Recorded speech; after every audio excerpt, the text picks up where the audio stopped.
Muchas gracias, doctor. En un ratito los dejamos descansar. Bueno, en esta media hora voy a referirme a aspectos que son muy importantes porque de alguna manera intentan detener o minimizar todas estas cosas que estamos viendo que le pasan a estos pacientes, ¿verdad?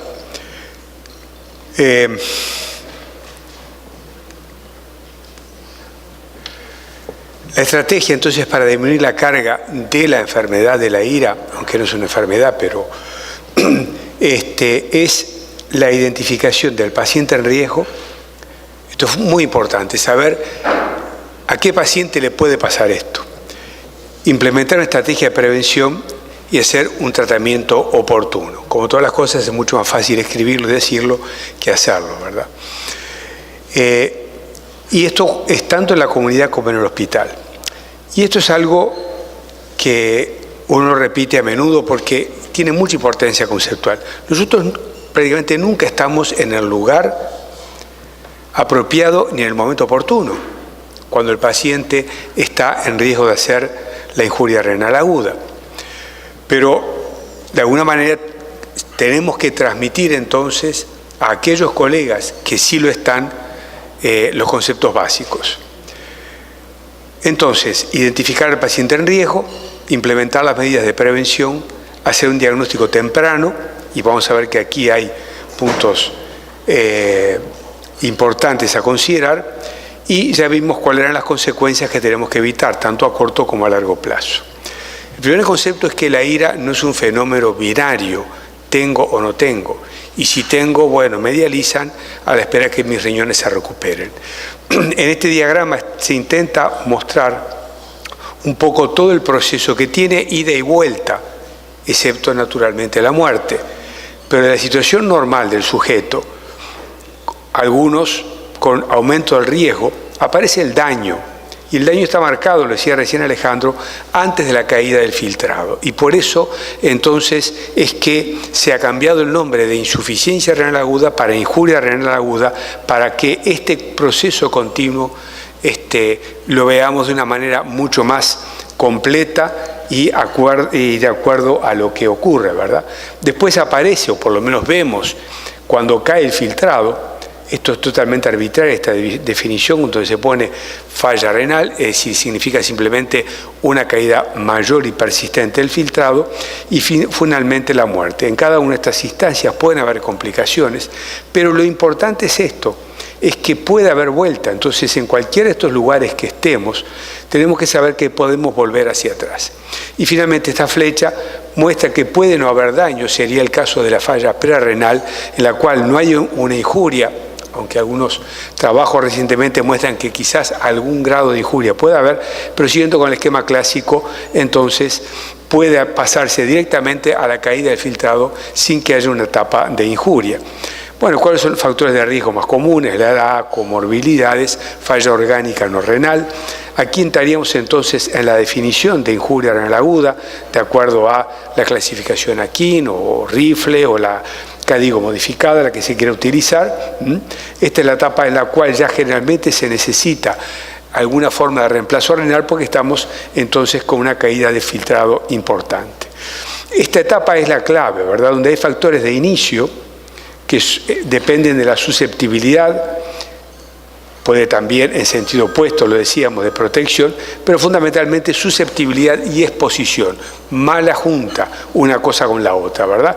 Estos son los factores que inician directamente el daño o factores que afectan el riesgo de daño luego de la exposición al factor de inicio. Y en esta etapa entonces son los factores de progresión o regresión, si logramos llevar las flechas para atrás, son los factores que afectan el riesgo de progresión de daño a la ira o la resolución de la ira, y aquellos que afectan el riesgo de progresión o resolución de estadios más avanzados de la injuria renal. Entonces, en función de esto, podemos establecer aquí las medidas de prevención cuando la persona está en estado normal o está en riesgo aumentado, y esta es la etapa del tratamiento temprano por el daño, lo mejor, o en todo caso en las etapas iniciales de caída del filtrado glomerular. Y ya la etapa posterior de la IRA establecida es fundamentalmente el tratamiento sustitutivo, que por el momento es lo que tenemos como saber en la tarde. Este es el mismo esquema que analizó muy bien Alejandro recién. Es un trabajo que ya lleva unos años, pero que conceptualmente está muy bien planteado qué es lo que pasa.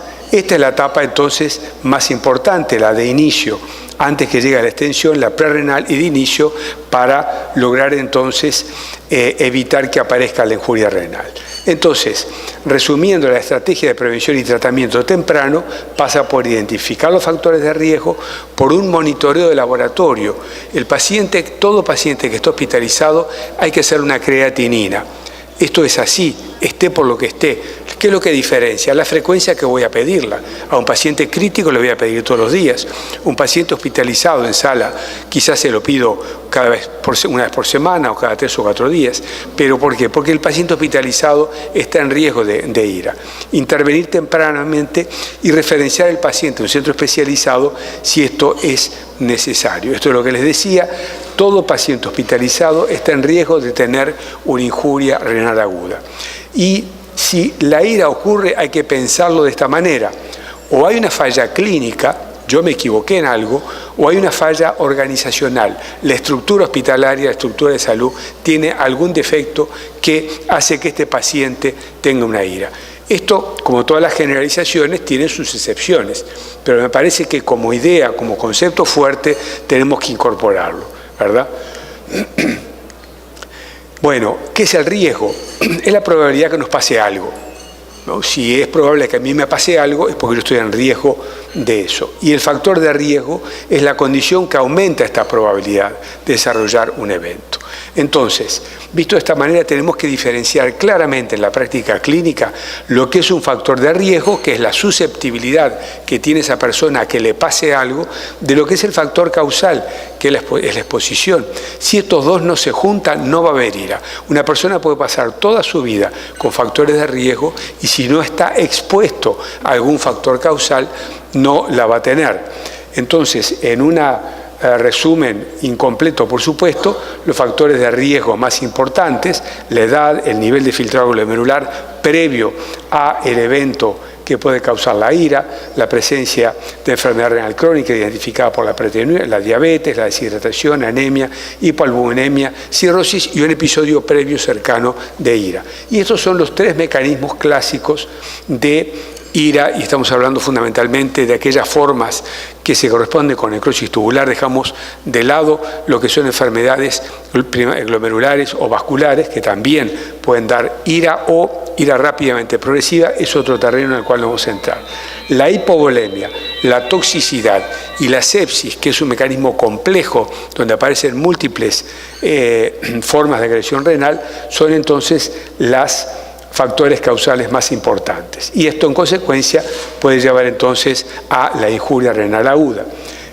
Hay diferencias cuando esto ocurre en la comunidad, naturalmente. Las personas en territorio comparten algunos factores de riesgo, naturalmente los que hacen lo que son demográficos, ¿verdad? Pero aparecen otros factores como la pobreza, el nivel de alfabetización. Esto es lo que me permite comprender y aprender cosas que son buenas para mi salud, el acceso al sistema de salud, la exposición a sustancias tóxicas, medicamentos, animales venenosos y ritos y costumbres, manteniendo, sí, por supuesto, los mismos factores causales. En el hospital en realidad aparecen, entre otros, fundamentalmente la cirugía mayor como una causa de IRA, la ventilación mecánica que se asocia claramente con mayor frecuencia de injuria renal aguda, el descontrol de la glicemia y me faltó poner ahí la exposición a tóxicos renales, fundamentalmente sustancias de contraste y antibióticos, y también los mismos factores causales. Simplemente a modo ilustrativo, en este estudio, porque los factores de riesgo ustedes van a ver los trabajos que son muchos, son muy variables, unos se encuentran unos, otros se encuentran otros, quiere decir que esto no agota para nada el tema, sino simplemente ilustra en algunos trabajos de cuáles son. Y van a ver que según los contextos son distintos. Estos son factores pacientes críticos, donde le da la existencia de infección a la visión, falla cardiovascular, cirrosis, falla respiratoria, falla cardíaca crónica, linfoma, fueron factores de riesgo para este tipo este grupo de pacientes. Esto lo va a tratar extensamente Alejandro, pero en nefropatía por contraste, la afectación renal previa, la presencia de diabetes, la disminución efectiva del volumen circulante, las dosis de contraste y el uso asociado de otras drogas nefrotóxicas. Cirugía cardíaca es otro modelo muy bien estudiado, esto lo vimos con Alejandro, y nos preguntamos si podían ser distintos, si los factores de riesgo cambiaban o no según el nivel previo de función renal. Estos son los pacientes que tenían mejores condiciones desde el punto de vista renal al llegar a las áreas de cirugía, un clearance por encima, un filtrado glomerular estimado por encima de 60 y estos por debajo de 60. Y vemos que sí, que hay diferencia en los factores de riesgo en unos y otros, donde naturalmente pesan más los factores que trae el paciente en unos que en otro grupo de pacientes. Entonces la gente dijo, ¿qué podemos hacer? Cirugía cardíaca, como les decía hoy, que es una situación en la cual la situación de agresión la conocemos perfectamente, día y hora, es la que se va a hacer el paciente y sabemos cómo viene, porque generalmente es una cirugía de coordinación, podemos tener información. Entonces hay muchos autores que hicieron scores de riesgo. Esto en cirugía cardíaca, pero hay en otras entidades, en pacientes críticos, en contraste, etcétera, etcétera. ¿Cuál es la intención de estos scores? Que no voy a entrar en detalles. Bueno, acá es decirle al paciente, mire señor, usted de acuerdo a este score, usted tiene una probabilidad de tener esta complicación que le puede traer estos y cuáles problemas de un tanto por ciento. Y en la toma de decisiones es un elemento más para esa persona que va a decidir, hablamos de cirugía de coordinación, si se opera o no se opera, para que diga, no, mire, doctor, yo la verdad que prefiero así, y si me muero de un infarto, yo prefiero que de repente tener tal y cual complicación. Y sirve también para uniformizar de repente en los estudios, pero es una aproximación realmente al riesgo y hace o al médico para estimar lo que puede pasar el paciente o para el propio paciente, en el caso de una cirugía de coordinación, un elemento más para la toma de decisiones es el valor que tienen estos índices. Bueno, y acá empiezan los grandes problemas, que vamos a verlo después más adelante. ¿Cómo la podemos prevenir? Por supuesto, lo primero es saber si este paciente que estamos enfrentados tiene más probabilidad de tenerla. Si no la tiene, no excluye. Ojo, tampoco vamos a decir que una persona totalmente sana no puede tener una ira. Hay que corregir los factores patogénicos y, bueno, si ya está establecida, tratarlo. Esto es un esquemita que es muy lindo para mostrarlo, pero en la práctica clínica esto es muy complicado. Y la corrección de factores patogénicos, lamentablemente a esta altura de la evolución del conocimiento, seguimos con lo que, como elemento demostrado, con lo que de hace mucho tiempo, muchas décadas, sabemos que es efectivo. Dos medidas: mantener el volumen intravascular y evitar los nefrotóxicos. Pero aquí están las cosas que, a pesar de que son bien conocidas, bien demostradas y sencillas, no las cumplimos con la atención necesaria. Y aquí apunta entonces todo aquello que, mientras no tengamos una droga maravillosa que nos cure a los pacientes, bueno, hagamos lo poco, que aunque poco es mucho en realidad, para que nuestros pacientes no tengan este problema, ¿verdad? ¿Quién previene, cuándo y cómo?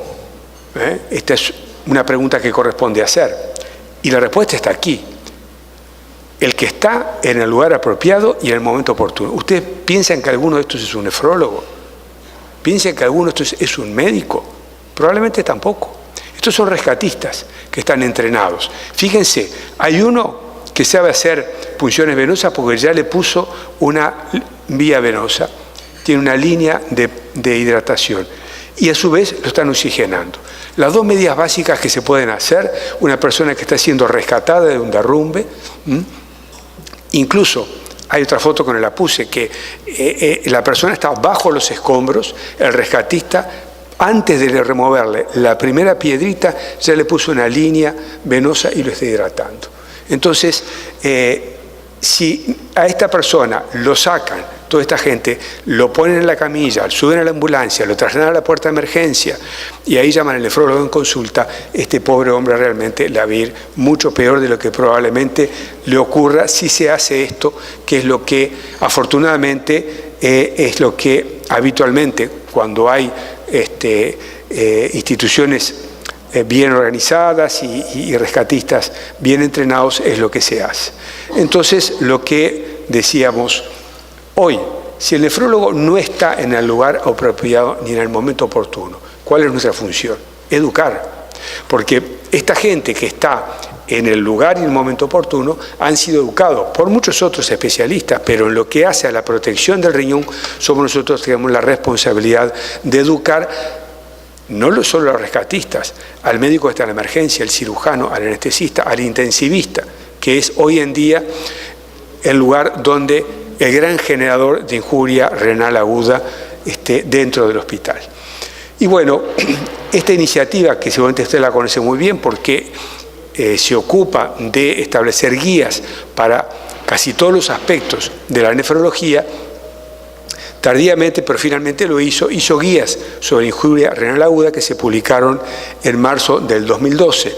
Y entre las medidas que sugieren de prevención y tratamiento de la ira, esto es de libre acceso, está publicado en Kidney International y es de libre acceso, es el uso preferencial de cristaloides isotónicos en lugar de coloides. Esta es una vieja discusión que seguramente ustedes la conocen, que le damos una solución de electrolitos, le damos almidones o le damos destranos o le damos lo que querramos darle, albúmina. Bueno, en realidad démosle cristaloides. Pues vamos a ver qué es lo que cristaloides le damos. Desde ya le digo, ojo con él. En Uruguay le llaman suero fisiológico a la solución isotónica de cloruro de sodio. Es un grueso error conceptual porque no es fisiológico, porque es una solución acidificante porque da más cloro que sodio. Seguramente Alejandro va a mencionar algo de esto mañana. El uso de vasopresores y volumen en shock distributivo, única indicación de la noradrenalina. El control estrecho de la glicemia, esto está demostrado que sí tiene alguna función en la prevención. El aporte calórico apropiado, porque tiene una ira, no dejemos de alimentarlo y mucho menos de darle proteínas. El uso cauteloso de drogas nefrotóxicas, a veces cauteloso porque parece que darlo sin más remedio, pero hay que balancearlo y pensarlo. Y no usar nada de esto que va a ser motivo de la charla posterior.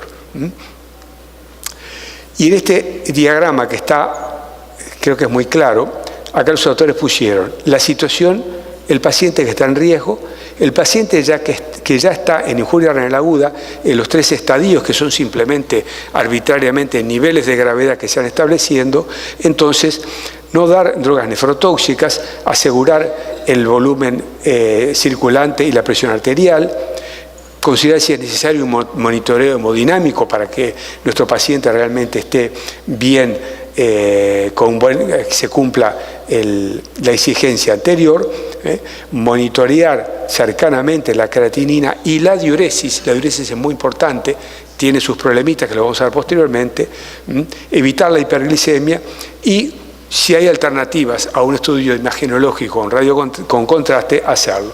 Aquí ya empiezan otras estrategias, ¿verdad? Diagnóstico no invasivo, si es factible, o considerarlo, pero no una medida hecha a la ligera. En esta etapa empezar a ver el cambio de dosis de aquellas que se eliminan por vía renal, ver si el paciente necesita reemplazo renal y si necesita estar en la unidad de cuidado intensivo. Esto viene porque si el paciente va a ir a enfermedad renal crónica, bueno, no es bueno porque limita el acceso vascular futuro la presencia de catéteres subclavios. Entonces, esto en cuanto a la prevención, pero no nos olvidemos de la prevención secundaria que es fundamental. ¿Esto qué es? El paciente que ya tiene la ira, porque uno lo oía sobre todo antes, bueno, ya está. Lo dializamos y nos ocupamos de los otros órganos. Vamos a ventilarlo, vamos a darle inotrópicos y mientras tanto vienen los nefrólogos y dializan al paciente. Ya vimos en los esquemas anteriores, es un continuo que puede ir, pero que puede volver. Pero si nosotros no somos cuidadosos de ese paciente que está cursando una ira, de posibles injurias posteriores, lo que vamos a lograr, y lo vemos lamentablemente en la práctica, que ese paciente tiene una forma más grave de ira. Y ya vimos en la presentación anterior, que cuanto más grave es la ira, mayor son las consecuencias desfavorables a corto y a largo plazo. El paciente con una ira estadio 1 se muere menos que estadio 2 y estadio 2 menos que el estadio 3. Entonces, es fundamental mantener la estabilidad hemodinámica. Y acaba un poco el tema de la diálisis, ¿verdad? Los procedimientos pues son necesarios, que muchas veces es una circulación extracorpórea con material bioincompatible, por más que no digan que es poco bioincompatible, pero esto genera disturbios hemodinámicos y son como esos golpes de puño, como estaba Alejandro de Mahomed Ali, que le dio al pobre contrario, que lo dejó por eso. Bueno, esos piñazos siguen ocurriendo, pueden seguir ocurriendo, hay que tener mucho cuidado. Lo mismo no agregarle nuevos factores de naturaleza tóxica, o en realidad esto no es estrictamente tóxico, pero hace a lo que recién mostraba Alejandro, como la regulación de la hemodinamia intrarrenal. El uso racional de vasopresores en el shock hipovolémico en principio están contraindicados. Por supuesto que a veces hay que usarlos, pero no es la primera droga, hay que reponerlo, en fin. No porque le damos noradrenalina, sube la presión, nos vamos tranquilo a casa, pero el pobre paciente, si no la precisa con la noradrenalina, le va a ir bastante mal. La ventilación mecánica no protectora o injuriante se asocia a una mayor frecuencia de ira y el uso injustificado de medios de contraste. Este es un esquema que le quedó muy lindo a Jorge Sardá, que está reflejando las posibles evoluciones de los pacientes que sufren una ira, que pierden función, que la recuperan o que la recuperan parcialmente y van a la larga a la falla renal aguda, crónica, o cuando la aguda ocurre sobre un paciente con falla renal crónica, y aquellas formas agudas que no van a la recuperación. Pero yo le agrego esto, que es aquel paciente que en el curso de la ira, que iría a la recuperación, puede ocurrir un segundo episodio o un tercer episodio, que ahí ya cuestione la posibilidad de una recuperación y puede llevarlo entonces a formas de enfermedad renal crónica que lamentablemente la hemos visto en más de una oportunidad, por esa injuria repetida.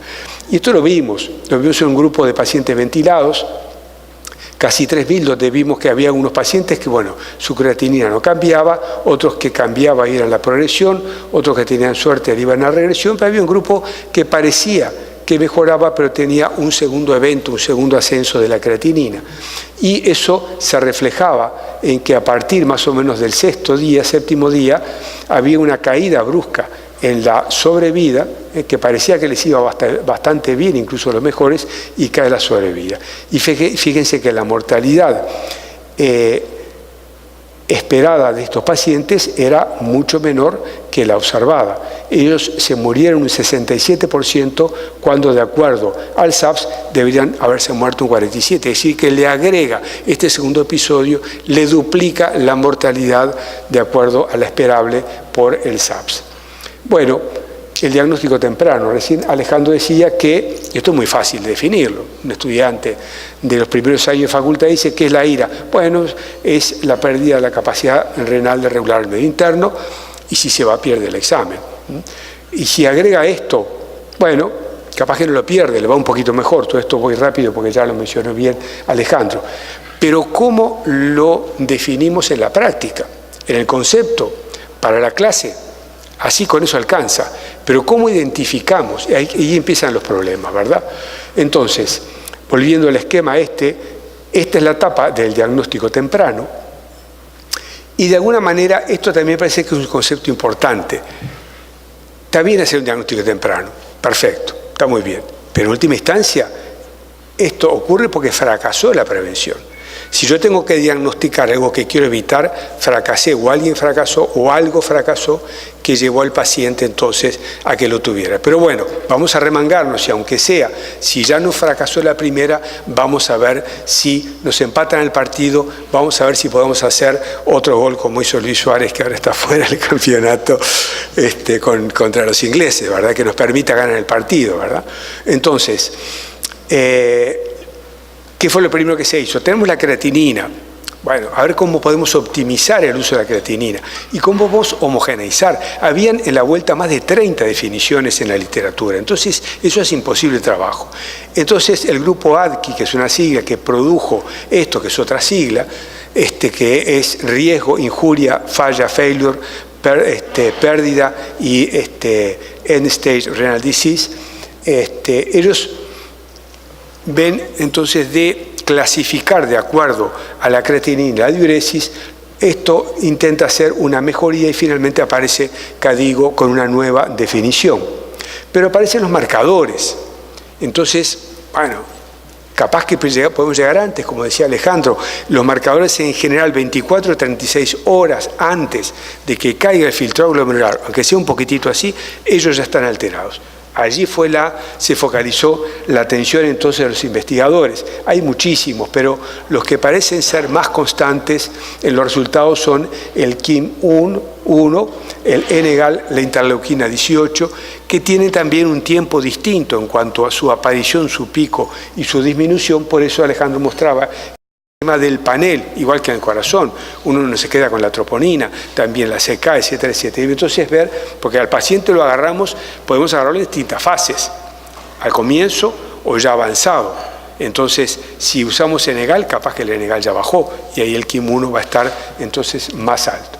Esto lo paso rápidamente. Esta es la definición de rifle con las 3 etapas de acuerdo a la caída al aumento de la creatinina o la caída del filtrado con el criterio de diuresis. Es decir, por un lado creatinina con una estratificación determinada y diuresis con otra.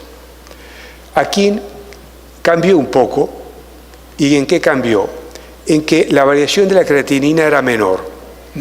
Es solo 0,3 y esto basado en trabajos que habían mostrado que con solo 0,3 de aumento de creatinina los pacientes ya se morían más. El intervalo de tiempo es menor. En rifle eran hasta 7 días, aquí son 48 horas. La idea era de focalizar ese periodo y tratar de estar cerca del paciente en el momento en que está empezando el problema. No usa filtrado glomerular porque sí lo utilizaba rifle, que ahí es más complicado estimarlo y ahí es más práctico, menor margen de error, y no necesita una creatinina basal, que la mayor parte de las veces la inventamos a partir de la fórmula del IBI, que ya se ha demostrado que tiene un margen de error que no es menor. Eso simplemente toma 2 creatininas del paciente en cualquier momento, no es la basal, es la inicial. La que tengo hoy, me llaman en consulta, es la única, y si hoy tiene 1 y mañana tiene 1.3, ese paciente entonces ya puedo decir que tiene IRA, ¿verdad? Claro, hay enfermos que establecen la IRA lentamente, se me escapan de esta definición, o que tengo falsos positivos. Pero como esto, la idea no es ir exactamente, sino es un llamador, de alguna manera, de la atención, en la cual la mayor parte de las veces se responde con la realidad, y aunque me haga gastar un poco de esfuerzo y necesariamente como el paciente no la tiene, pero de todas maneras es más el beneficio que el perjuicio. La diuresis ha sido un poco la cenicienta de esto. ¿Por qué? Porque en general los estudios que se hacen sobre bases administrativas, que son muy buenos porque son miles o centenares de miles o algún millón de pacientes, no tienen datos de diuresis. En el mejor de los casos tienen datos de creatinina. Por otro lado, la diuresis es muy variable, muy dependiente. Le damos diuréticos, no le damos diuréticos. Pero cuando, y esto vale para el paciente crítico, esto es un estudio del grupo del doctor Ravi Mehta, que ellos vieron que el criterio solo de diuresis, esto es solo criterio de creatinina, son pocos pacientes, pero estos estudios posteriores mostraron lo mismo. Eran más los pacientes que cumplían solo el criterio de diuresis, que es 0,5 mililitros kilo durante 6 horas seguidas. Eso que aparece antes de la creatinina, porque eso en el paciente crítico lo veo hora a hora. Se controla ahora por hora. La creatinina le pedí una de mañana y la próxima la de mañana. Puedo adelantarla, pero desde ese punto de vista es mucho más sensible, nos da más información la diuresis y bueno, ellos vieron que realmente sí, como criterio, cuando se aplica, cuando es posible aplicarlo, porque no todos los pacientes tienen sondas, si están en la sala general, en general no están con un catéter vesical. Pero no olvidar entonces al valor de diuresis. El otro problema, ¿cuál puede ser? Que lo vimos en un grupo de pacientes ventilados, este mismo que del trabajo anterior, cuando pusimos la creatinina, porque vieron que el diagnóstico está basado en un aumento absoluto, 0,3, o un aumento porcentual. Y dependiendo de cuál es el nivel basal de creatinina del paciente, el de inicio, la eficiencia del criterio va a ser distinto. Aquellos pacientes en los cuales nos basamos en el valor absoluto, en esta parte de acá no van a detectar todos los pacientes. Una embarazada que de por sí tiene creatinina baja o una persona muy desnutrida que tiene una creatinina baja va a ser más sensible como método diagnóstico el aumento porcentual que el aumento absoluto. Y del otro lado, la inversa. Y finalmente, CADIGO, ¿qué fue lo que hizo? El grupo ADKI y el grupo AKIN eran más o menos las mismas personas. A uno le gustaba más una cosa, a otro le gustaba más. Esto es libre interpretación, no lo repitan. A mí me parece que acá hubo una especie de intento de conciliación de quienes seguían aferrados a rifle y quienes les gustaba más AKIN, y lograron un producto que yo creo que está bien. No es que digo que esto sea algo para dejar contento a la gente. Creo que de esa discusión interna se logró una definición más completa y por lo tanto más útil en la práctica. Se incorporó, entonces se mantuvo el criterio AKIN de 0,3 en 48 horas, pero también se agregó, se mantuvo el de rifle, del aumento de 1,5 veces, 50%, en un tiempo de 7 días. De esta manera podemos capturar a un grupo mayor de pacientes. Y no se modificó para nada el de la diuresis. Y de esta manera entonces se establecen, porque los estadios son similares. Ahí no ha cambiado, fundamentalmente ha sido el criterio diagnóstico para el estadio 1. Pero otra cosa interesante, que no está acá, pero que se está mencionando, es CADIGO modificada. ¿Qué es la modificación? Aumento o descenso de la creatinina.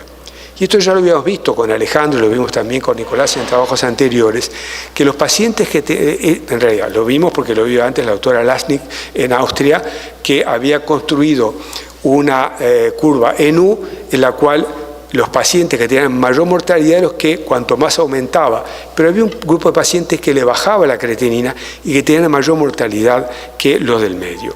Probablemente son pacientes que tuvieron IRA y que se agarraron en la etapa de regresión. Entonces esto se incorporó en CADIGO y la CADIGO modificada es el aumento o descenso en los mismos valores de lo que está allí planteado. Esto no resolvió todos los problemas. La creatinina es tardía, es imprecisa. ¿Cuál tomamos? La basal, la de referencia, el aumento absoluto, el aumento porcentual. ¿Cómo influye la función renal previa? Si el paciente tiene basalmente 3 miligramos de creatinina y aumenta de 3 a 0,3, es lo mismo que el que tiene 0,6 y sube a 0,9. Eso es todo un tema, ¿verdad? Y la diuresis, que no hay tanta bibliografía por las razones que le decía. Entonces, aparecen los biomarcadores que buscan en esta etapa de inicio de detectar qué es lo que está pasando. Este diagrama donde está aquí el nivel de filtrado glomerular estimado es que es esta recta de aquí, la creatinina sérica, y entonces la detección de la IRA por los biomarcadores. No sé si llegan a ver allí el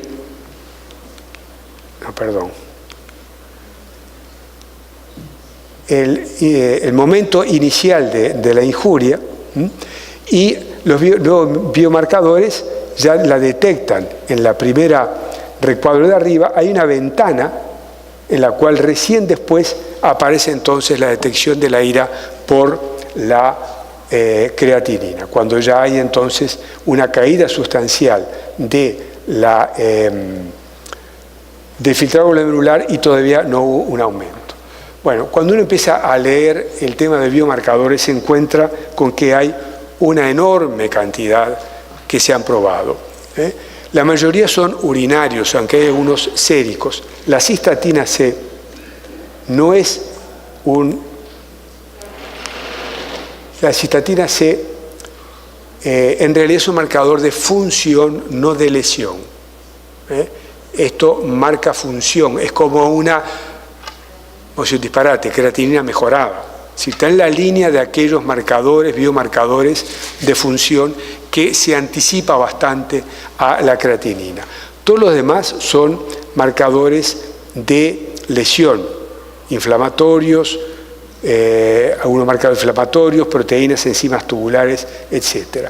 Y este es el panel que ya había mostrado Alejandro, que se pretende construir entonces con los biomarcadores. Todavía hay mucho avance, hay algunos que están a nivel comercial, otros no, pero también hay trabajos que insisten en no olvidarse de los clásicos elementos que tenemos, que es un buen estudio del sedimento urinario. En realidad, por lo menos en Uruguay, los nefrólogos no sabemos mirar el sedimento y yo creo que un servicio de nefrología tiene que tener un microscopio y alguien, por supuesto, que sepa utilizarlo, pero es de mucha utilidad, incluso en el paciente que puede estar entrando en ira como una forma de detectarla. Esto es un esquema de un trabajo de revisión para que vean simplemente la cantidad de sustancias que se están investigando. Y hoy en día, ¿qué podemos decir?